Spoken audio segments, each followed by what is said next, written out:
Hello, मैं प्रदीप कुमार। आप सभी को क्लास 10th की केमिस्ट्री में तीसरा चैप्टर चल रहा, तत्वों का वर्गीकरण।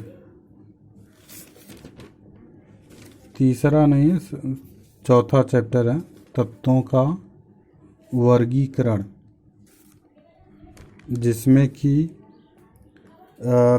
कुछ टॉपिक पढ़ा चुके हैं, जैसे में कि प्राउच का नियम है, न्यूलैंड का अष्टक नियम है, डोबे-राइनर का त्रिक सिद्धांत है। पिछले वीडियो में पढ़ा चुके हैं। अब पढ़ाएंगे मेंडलीव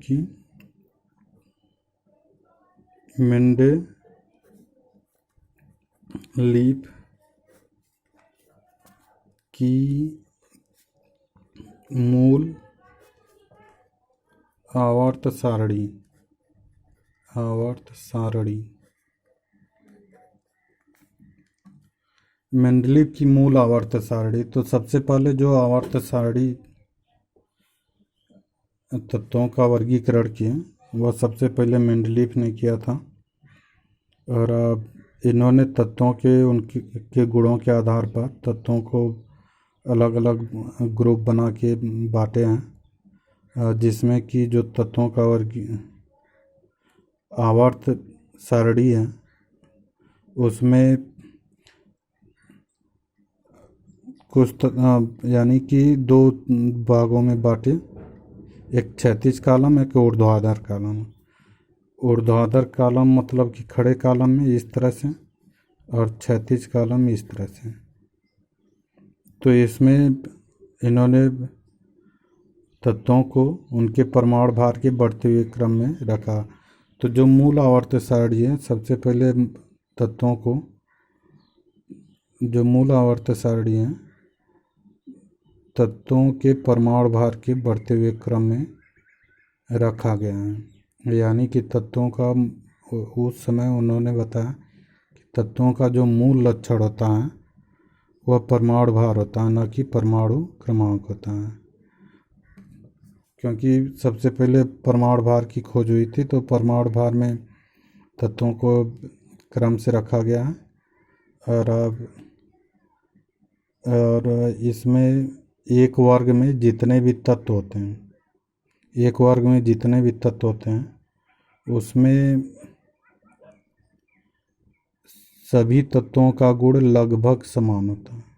सभी तत्वों का गुण क्या होता है? लगभग समान होता है।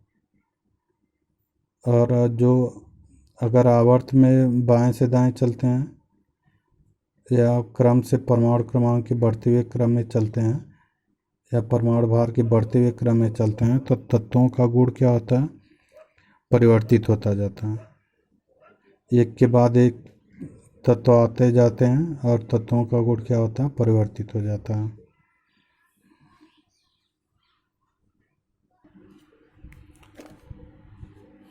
तो इस तरह से तत्वों को सबसे पहले लिखेंगे कि यहाँ पर आप इस आवर्त सारणी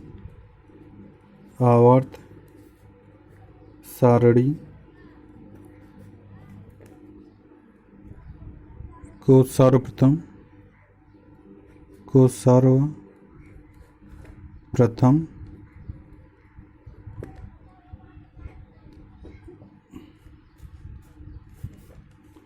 1869 ईस्वी में मेंडलीव ने दिया था। मेंडलीव ने प्रतिपादित किया था। प्रतिपादित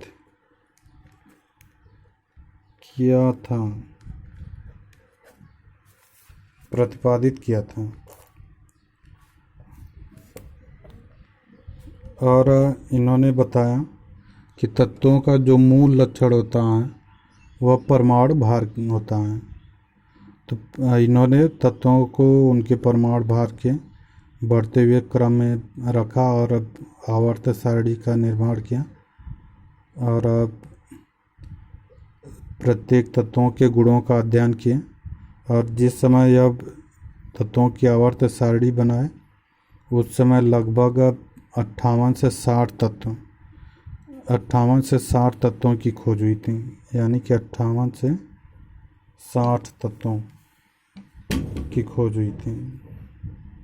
60 तत्व। तो इन्हीं 60 तत्वों को लेकर मूल आवर्त सारणी बनाए और जिस समय यह आवर्त सारणी बनाए उस समय अक्रिय गैसों की खोज नहीं हुई थी। अक्रिय गैस में helium, neon, argon, krypton, xenon, radon होता है। तो अक्रिय गैसों की खोज नहीं हुई थी। तो इसमें इन्होंने बताया कि कुछ नियम दिए हैं, यानी कि इनके नियमानुसार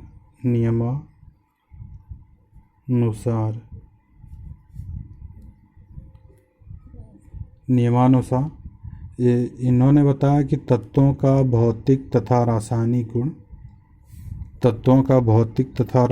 गुण उनके परमाणु भार के आवर्ती फलन होते हैं। यानी कि जो तत्वों का मूल लक्षण होता है या भौतिक और रासायनिक गुण होता है वह परमाणु भार के आवर्ती फलन होता है। तो परमाणु भार जो होता है, जैसे भौतिक और रासायनिक गुण का नाम आया है, तो भौतिक गुण और रासायनिक गुण क्या होता है? भौतिक में क्या होता है कि यानी कि जिसको हम लोग देख सकते हैं, छू सकते हैं, महसूस कर सकते हैं, तो वह क्या होगा? भौतिक गुण में आएगा। और रासायनिक गुण में यानी कि इसमें से कोई प्रक्रिया नहीं हो पाएगी, बस यह महसूस कर सकते हैं। हाँ, यह है कि जो भौतिक गुण होता है एक अवस्था से दूसरे अवस्था में परिवर्तित हो जाता है कोई भी पदार्थ, और रासायनिक गुण में कोई भी पदार्थ एक अवस्था से दूसरी अवस्था में परिवर्तित होता है, लेकिन वह अपनी पुनः मूल अवस्था में नहीं आता।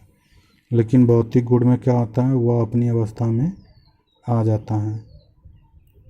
और आवर्ती मतलब क्या? आवर्ती मतलब होता है दोहराना, यानी कि किसी गुण का दोहराना, वह क्या होगा? आवर्ती हो जाएगा। तो यहाँ पे तत्वों का,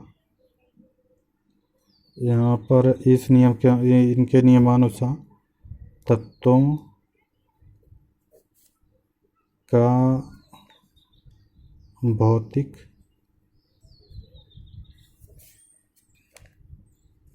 तथा रासायनिक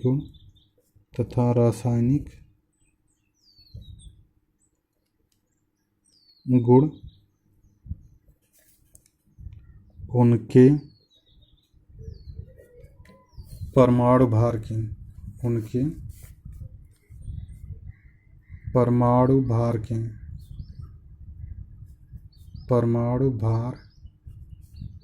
के आवर्ती फलन होते हैं।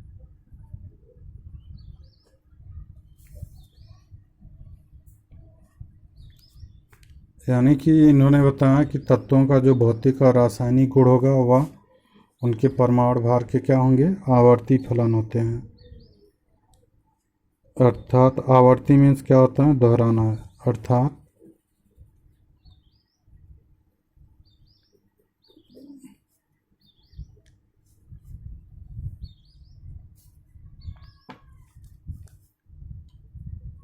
अर्थात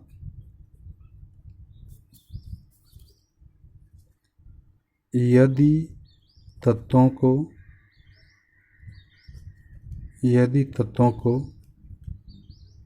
उनके परमाणु भार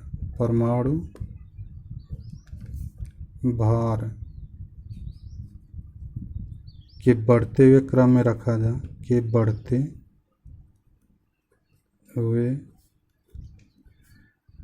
क्रम में रखा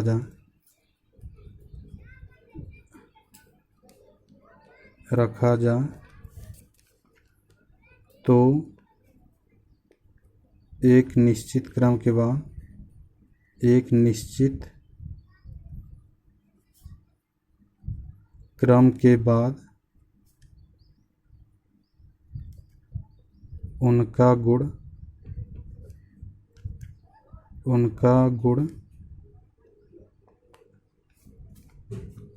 दोहराया जाएगा।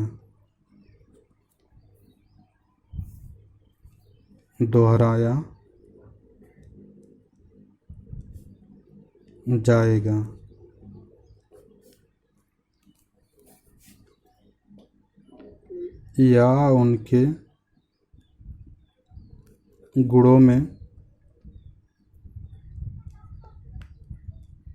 उनके गुणों में समानता पाई जाएगी। समानता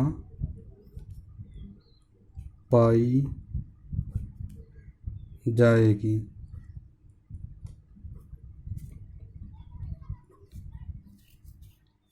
यानी कि इन्होंने कहा कि तत्वों का जो भौतिक और रासायनिक गुण होता है के परमाणु भार के क्या होते हैं, आवर्ती फलन होते हैं। तो यानी कि जो जितने भी तत्व होते हैं उनका भौतिक और रासायनिक गुण एक निश्चित क्रम के बाद क्या होगा, दोहराया जाएगा। तो यहाँ पर क्या है, यदि तत्वों को उनके परमाणु भार के बढ़ते हुए क्रम में रखा जाए तो एक निश्चित क्रम के बाद उनका गुण क्या होगा, दोहराया जाएगा और उनके गुणों में समानता पाई जाएगी। जैसे अगर आप यहाँ पे lithium, beryllium, boron, carbon, nitrogen, oxygen, fluorine, फिर यहाँ पे आ जाएगा sodium, magnesium, aluminium, silicon, phosphorus, sulphur, chlorine. तो यहाँ पर तत्वों को इनके परमाणु भार के बढ़ते हुए क्रम में रखा गया है। तो यहाँ पे देखेंगे तो यह एक ग्रुप बन जाता है इस तरह से। तो यहाँ पर देखेंगे तो यहाँ पर लिथियम का जो होता है परमाणु क्रमांक 3 होता है, 2 1। सोडियम का 11 होता है, यहाँ पर 2 8 1। तो यहाँ पर देखेंगे तो इसकी संयोजकता क्या हो जाएगी, यानी कि बाहरी कोश में एक एक इलेक्ट्रॉन है, तीन सभी तत्वों की संयोजकता क्या हो जाएगी, एक एक इलेक्ट्रॉन हो जाएगी। अगर यह एक, तो यहाँ पे एक एक इलेक्ट्रॉन, यह भी समानता है। बाह्य कोश में एक एक इलेक्ट्रॉन है, यह भी क्या है, समानता है। और दूसरी बात कि अगर एक एक इलेक्ट्रॉन बहुत त्याग भी देते हैं, त्याग देंगे तो यहाँ पर इसके ऊपर +1 चार्ज आएगा, इस पर +1 चार्ज आएगा। तो इन दोनों तत्वों में क्या होगा, गुणों में समानता पाई जाएगी। उसी तरह से यहाँ पर बेरिलियम, अब यहाँ पे यह भी प्लस में है, यह भी प्लस में है, तो यानी कि दोनों क्या होंगे, धातु होंगे। दोनों में इलेक्ट्रॉन त्यागने की क्षमता होगी। तो यह सब क्या है, गुणों में समानता पाई जाएगी। और यहाँ पर बेरिलियम मैग्नीशियम का देखेंगे तो यहाँ पर 12 और यहाँ पे क्या होगा, 4। तो इलेक्ट्रॉनिक विन्यास करेंगे तो 2 2, यहाँ पे 2 8 2। इसके बाहरी कोश में 2 इलेक्ट्रॉन है, इसके भी बाहरी कोश में 2 इलेक्ट्रॉन है। तो इन दोनों में क्या होगा, इन दोनों के बाह्य कोश में 2 2 इलेक्ट्रॉन हो रहे हैं, अतः इन दोनों तत्वों की संयोजकता क्या होगी, 2 होगी। तो यह भी एक समानता है। और दूसरी बात कि 2 2 इलेक्ट्रॉन है तो वह 2 2 इलेक्ट्रॉन आसानी से त्याग देंगे। तो यह भी क्या है, एक समानता है। त्यागेंगे तो +2 चार्ज बनाएंगे, इस पे भी +2 चार्ज आएगा, इस पे भी +2 चार्ज आएगा। तो यह दोनों आयनित होंगे तो यह +2 आयन बनाएंगे। और दूसरी बात की जो तत्व इलेक्ट्रॉन त्याग कर धनायन बनाता है और क्या कहलाता है, धातु कहलाता है। तो यह दोनों क्या होंगे, धातु होंगे। वे अभी क्या है, समानता ही हैं। तो इस तरह से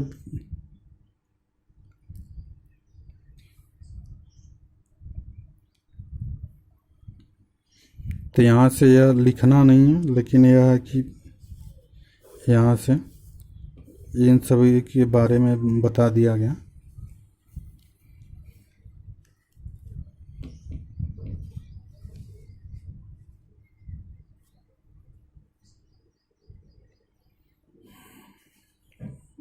अगर कोई दिक्कत हो रही है तो पूछ लीजिएगा आप लोग, बताने की कोशिश किया जाएगा फिर से।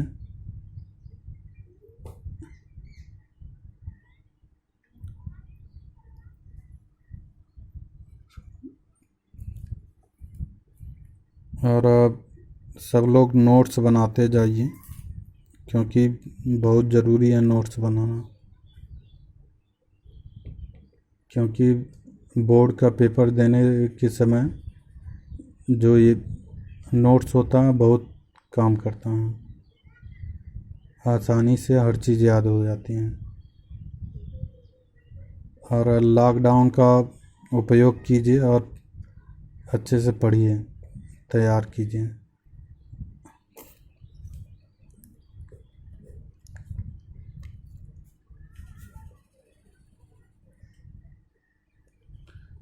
तो इस तरह से जो नियम था वह बता दिया गया। अब आते हैं लक्षण।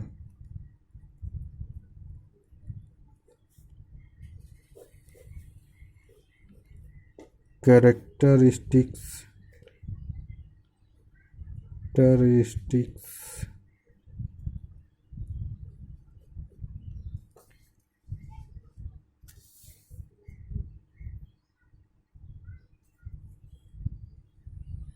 तो इस तरह से जो मूल आवर्त सारणी बनाई गई वह परमाणु भार के बढ़ते हुए क्रम में बनाया गया, यानी कि तत्वों को उनके परमाणु भार के बढ़ते हुए क्रम में रखा गया है। यह पहला मूल लक्षण हो जाएगा आराम से।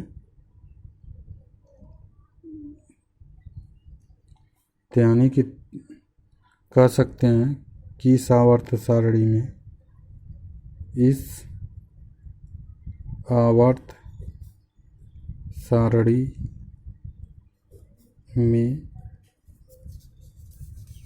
आवर्त सारणी में तत्वों को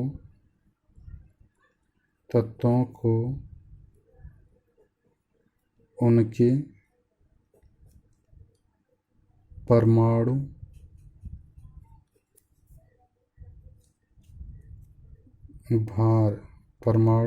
भार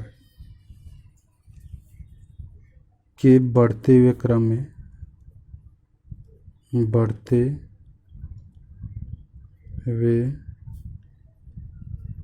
क्रम में रखा गया।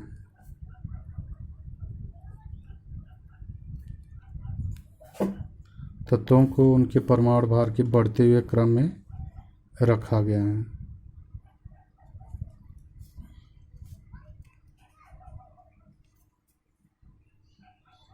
और दूसरी बात की जो यह आवर्त सारणी बनाई गई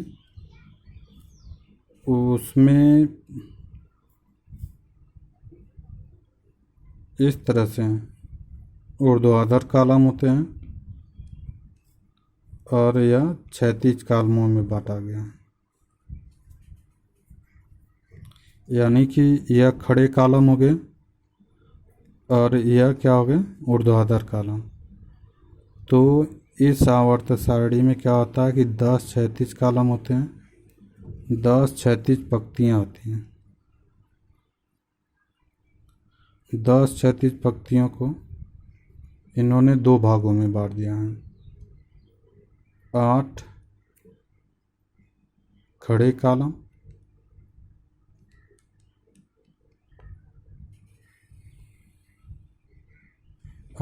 कॉलम और 10 क्षैतिज पंक्ति, 10 क्षैतिज कॉलम, यानी कि 8 ही इस तरह से रहेंगे और 10 इस तरह से रहेंगे।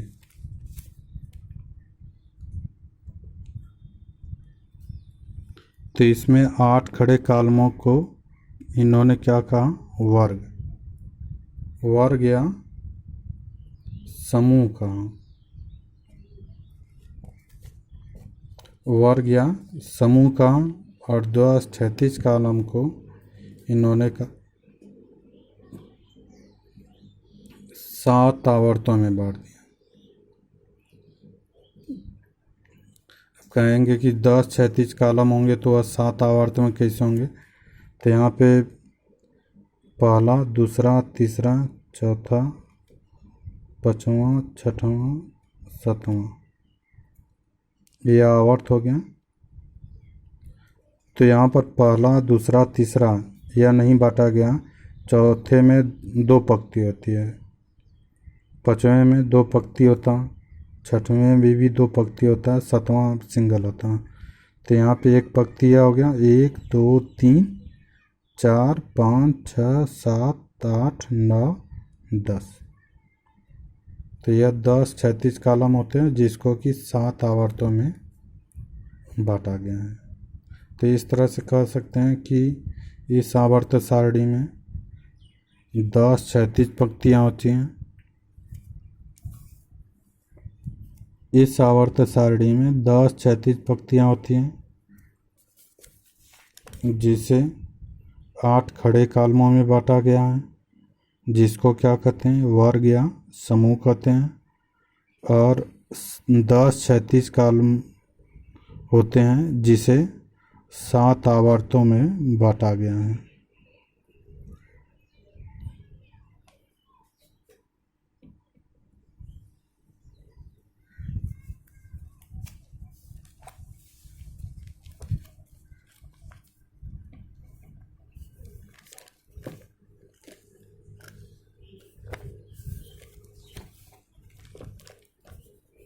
आप लोगों को बता दे रहा हूँ कि जिनको अच्छा नंबर लाना है 10, अपना नोट्स बना के तैयारी करते रहिए।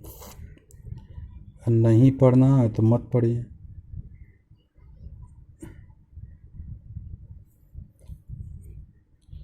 किसी को कितना समझाया जाए, सबसे बड़ी बात होती है कि पढ़ाई अपनी इच्छा पर होती है। अगर इच्छा बनी तो पढ़ लिए कायदे से, नहीं बनी तो नहीं पढ़ पाएंगे। इसलिए अपना तैयारी करते रहिए। अब दूसरा लक्षण यहीं पे हो जाएगा कि इस आवर्त सारणी में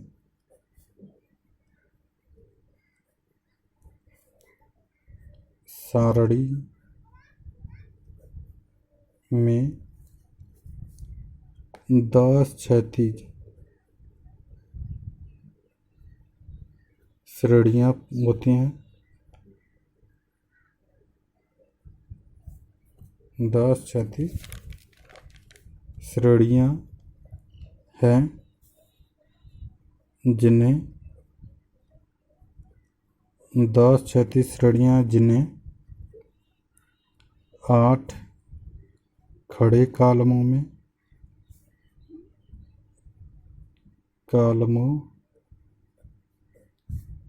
बांटा गया है।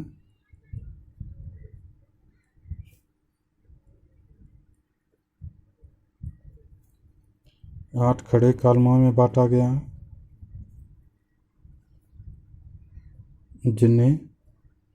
जिसे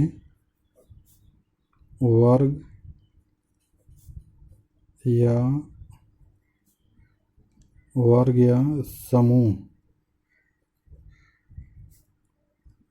कहते हैं,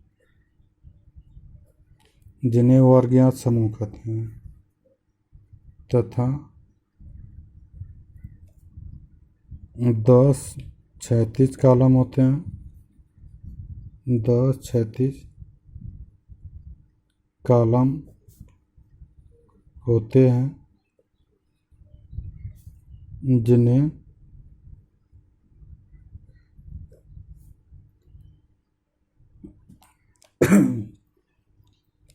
जिन्हें 7 आवर्तों में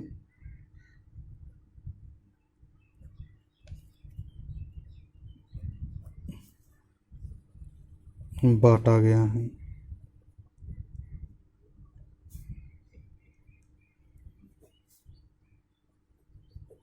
यानी कि 8 खड़े कॉलम होते हैं और 7 क्षैतिज 10 क्षैतिज कॉलम होते हैं। इन 10 क्षैतिज कॉलमों को आवर्त कहते हैं और आवर्तों की संख्या 7 होती है।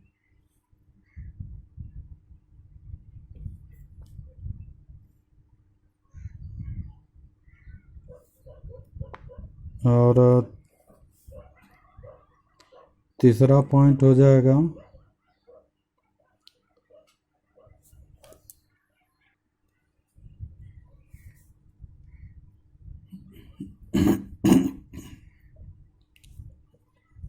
यदि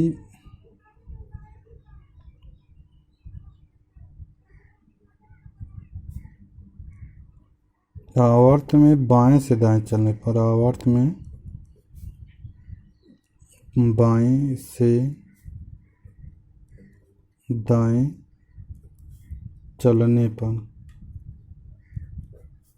यह जो लिख रहे हैं यह भी बाएं से दाएं चल रहा है। तो बाएं से दाएं चलने पर तत्वों के गुणों में, तत्वों के गुणों में क्रमिक परिवर्तन होता है। क्रमिक परिवर्तन होता है। यानी कि अगर आवर्त में बाएं से दाएं चलते हैं तो तत्वों के गुणों में क्या होता है, क्रमिक परिवर्तन होता जाता है। जैसे अगर देखेंगे तो लिथियम के बाद beryllium, boron, carbon, nitrogen, oxygen, fluorine. तो यहाँ पे लिथियम का देखेंगे 3, 4, 5, 6, 7, 8, 9। तो यहाँ पे इलेक्ट्रॉनिक विन्यास करेंगे तो 2 1, 2 2, 2 3, 2 4, 2 5, 2 6 और 2 7। तो यहाँ पे देखेंगे तो बारीक कोश में 1 इलेक्ट्रॉन, 2 इलेक्ट्रॉन, 3 इलेक्ट्रॉन, 4 5 6 7 इलेक्ट्रॉन। इस तरह से बस इसको देख कर भी बता सकते हैं कि यहाँ पे तत्वों के बाहर कोश में इलेक्ट्रॉनों की संख्या बढ़ रही है। तो इस तरह से उनके गुणों में भी क्या होगा, परिवर्तन होता जाता है।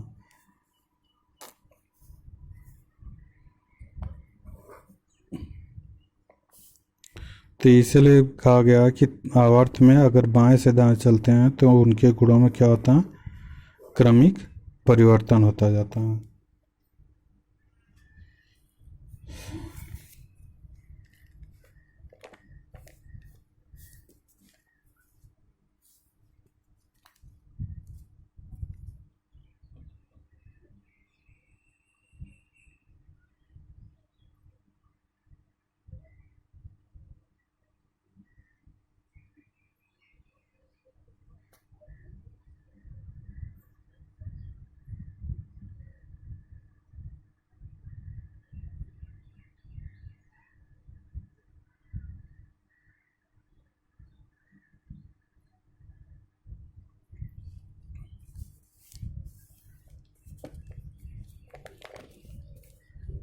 अब अगला पॉइंट है कि अगर एक वर्ग में देखेंगे, एक ही वर्ग के सभी तत्वों, एक ही वर्ग के सभी तत्वों, एक ही वर्ग के सभी तत्वों का गुण लगभग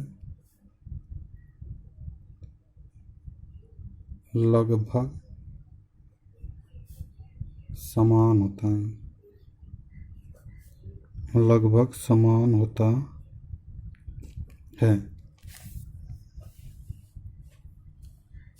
यानी कि एक वर्ग में जितने भी तत्व आएंगे उनका गुण लगभग क्या होगा, समान होगा।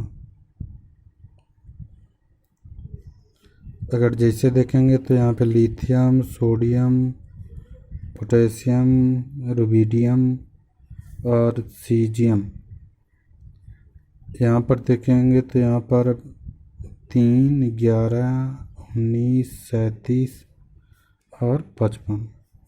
यहाँ पर अगर इसका इलेक्ट्रॉनिक विन्यास करेंगे तो 2, 1, 2, 8, 1, 2, 8, 2, 2, 8, 3, 2, 8,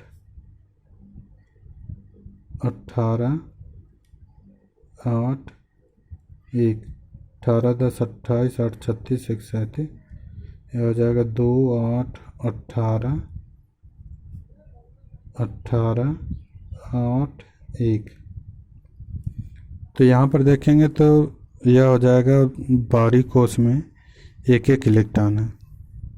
यहाँ पर 2 और यह 8, 1 हो जाएगा। यहाँ पर बाहरी कोश में क्या है, एक एक इलेक्ट्रॉन है। तो इसकी संयोजकता क्या होगी, 1 होगी। अगर यह इलेक्ट्रॉन को अगर त्याग रहे हैं तो इन सभी पर +1 चार्ज आएगा। अगर एक एक इलेक्ट्रॉन त्यागे गए हैं तो इस पर क्या होगा, +1 चार्ज आ जाएगा। तो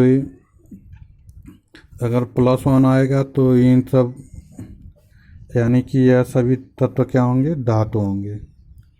तो सभी तत्व क्या हो जाएंगे, धातु होंगे। तो इस तरह से एक ही वर्ग में जितने भी तत्व, यह फर्स्ट वर्ग के तत्व हैं, एक ही वर्ग में जितने भी तत्व आते हैं उन सभी का गुण क्या होगा, लगभग समान होगा।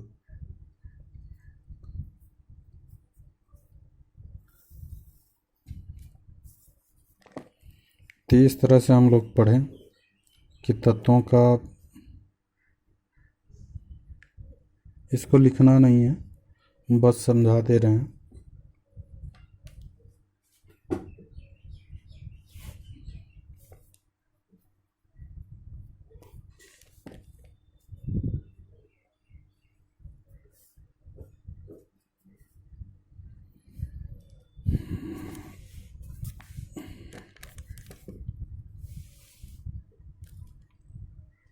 यहाँ पर जो